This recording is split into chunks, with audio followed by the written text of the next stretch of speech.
പ്രാർത്ഥിക്കുമ്പോൾ ദൈവം നിങ്ങൾക്ക് വേണ്ടി പ്രവർത്തിക്കുന്നത് ചിലപ്പോൾ തൊട്ടടുത്തിരിക്കുന്ന ആൾ പോലും അറിഞ്ഞെന്ന് വരില്ല.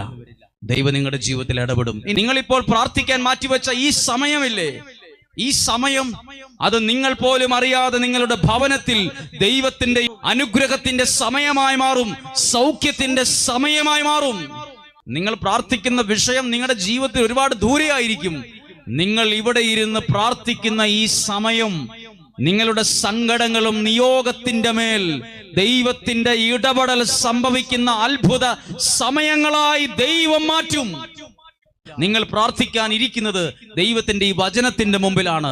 ഈ ദൈവം നിങ്ങളെ അനുഗ്രഹിക്കാതിരിക്കില്ല, ഈ ദൈവം നിങ്ങളെ വിടുവിക്കാതിരിക്കില്ല, ഈ ദൈവം നിങ്ങളുടെ വാതിലുകളെ തുറക്കാതിരിക്കില്ല, ഈ ദൈവം നിങ്ങളുടെ രോഗങ്ങളെ സൗഖ്യമാക്കാതിരിക്കില്ല, ഈ ദൈവം എല്ലാ തിന്മയുടെ സ്വാധീനങ്ങളിൽ നിന്ന് നിങ്ങളെ വിടുവിക്കാതിരിക്കില്ല. കാരണം ഈ ദൈവം ഇന്നും ജീവിക്കുന്നു.